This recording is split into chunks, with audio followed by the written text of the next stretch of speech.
right, guys, good morning. Welcome back. Jason Henderson here. Hopefully, at this point, you have done several things. Hopefully, at this point, you have downloaded and prepared your book so that your presentation book is all solid. You have read through the training manual. You're feeling comfortable about what's in the training manual. You're starting to have an idea, concept. I understand that you're not ready yet to rush out and talk to business owners. That's fine. Remember, we talked about baby stepping this through. Okay, the second thing you hopefully have done is that you've started to think about scripting. You've sat in front of a mirror, you've said your script a couple times, you've started to get some ideas of what you're going to say, how you're going to say it, you're getting the marbles out of your mouth, you're starting to figure it out. Okay, if you haven't done those things, then you're too far ahead right now. I want you to go ahead and pause the video, go back, do those things, because you're not ready for this information. You need to go ahead and do the baby steps in order that we talked about before we move on. All right, terrific. Those of you who are still here, let's move forward. There are three basic rules to prospecting that we're going to talk about today.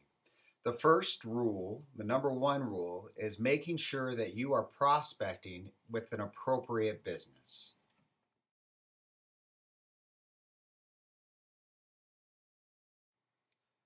Okay, we have included in your training manual a list of all of those types of businesses.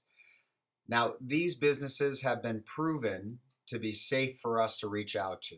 Our banks are going to accept them. They're going to build your portfolio and residuals. These are all acceptable businesses for you to look at. These, of course, are not the only businesses that you can reach out to, but this is a great place to start. You're going to notice they're alphabetical, that they're there in design as groupings of businesses. If you find something that you'd like to approach that isn't in this list or in the list that we're not allowed to approach, feel free to give me a call. We can take a look at it on a one-on-one basis and see from there. Okay. With that said, big list of all the places we can go to. Know that there are also places that we can't go to. Those are anything that the credit card industry is going to deem as not safe. And by not safe, I don't mean not safe for you, but not safe for them. So any place that is selling any kind of products that might be potentially illegal, that might potentially be products that have a high turnover, or that there's theft involved, anything that they deem as not reliable is going to fall into a bucket that we don't typically touch. That's going to include gambling places, going to include any place that sells any kind of drug paraphernalia, a lot of the sex shops or any of the sex industries, those type of places. They do take credit cards, but not from companies like us, and so we push those aside. Okay. That being said, that in essence is the type of business that we're looking for, right? You can go through the list. If you have any questions, you can always call your sales manager. You know that. Talk to them if you have specifics, but that's a generalization, something to keep in mind when you're going out there and you're talking to businesses. All right. Number two is the business owner needs to be on the premises.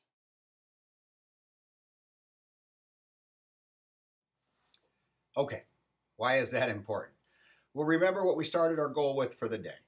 Our first goal is going to be, after we've set up our book, after we've got our script a little bit together, our first and everyday goal is going to be to talk to 10 new business owners. That being said, that's going to be hard to do if the business owner isn't on site. You're wasting your time, you're spinning your wheels.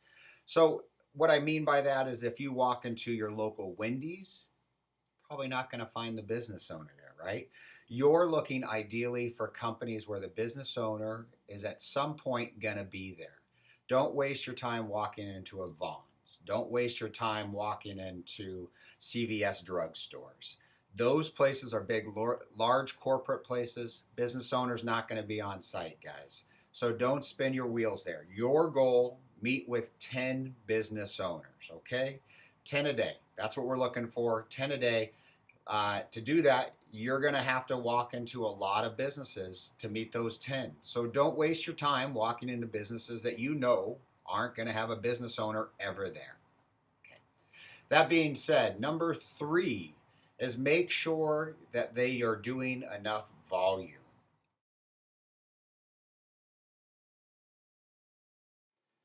Okay, volume. Now, guys, volume is important because in reality, if the place is too small, if the business is doing, let's say they're only doing $1,000 worth of processing every month, and you look at their statement, you do all the work, and you meet the business owner, and you spend, your time invested, and we do the statement analysis on our side and the savings analysis, and we send it back, and we say, hey, great news, you're going to be able to save this guy 40% of his processing fees.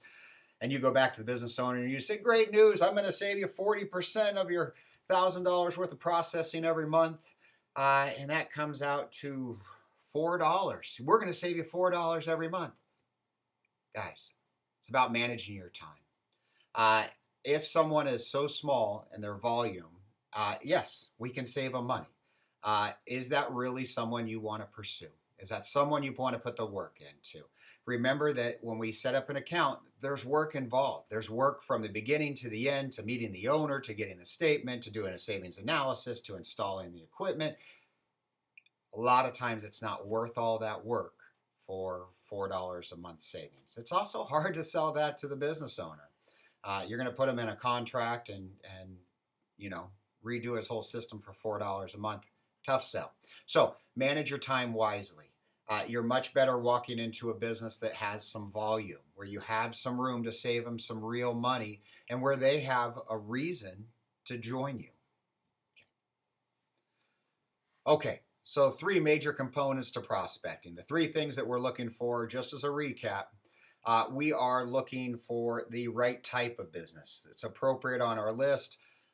They're doing the right type of sales, things that we're going to build our portfolio, your portfolio on, correct?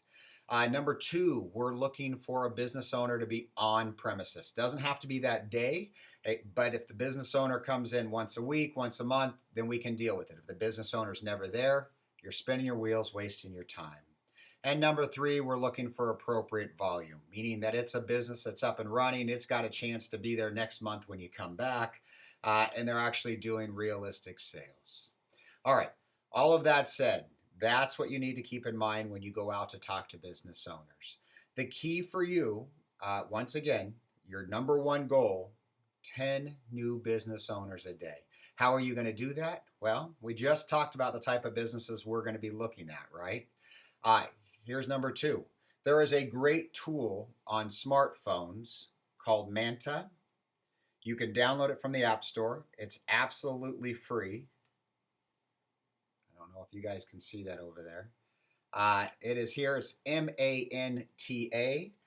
Download it, check it out. It's an app that actually, when you are standing in front of a store or you're standing anywhere, you can pull up the store name, the location, and it will give you some basic information. One of the pieces of information that it typically gives you is the business owner's name. That's a great tool to walk in with. You don't always have to be presumptuous about it. Hi, I'm looking for Tom. I'm here to see Tom. Be careful about that. But it's nice to have that information in your back pocket. When you can walk in and say, hi, I'm wondering if Tom is in. Those type of things are helpful, get you on the right start. Okay, all of that said, remember the goal. We're looking for 10 business owners a day, which means that we're going to have to walk into quite a few businesses to do that. You're going to start building your pipeline, right? By building the pipeline, that means that when you walk in, let's say you walk into the first business, you've decided that it meets your three criteria. You walk in and you introduce yourself and you ask to speak to the business owner, and they tell you the business owner is in on Tuesdays, only in the afternoon. Great. I'm going to teach you how to gather a little bit of information, but in reality, we need to write that down. Tuesday, coming back to talk to a business owner, right?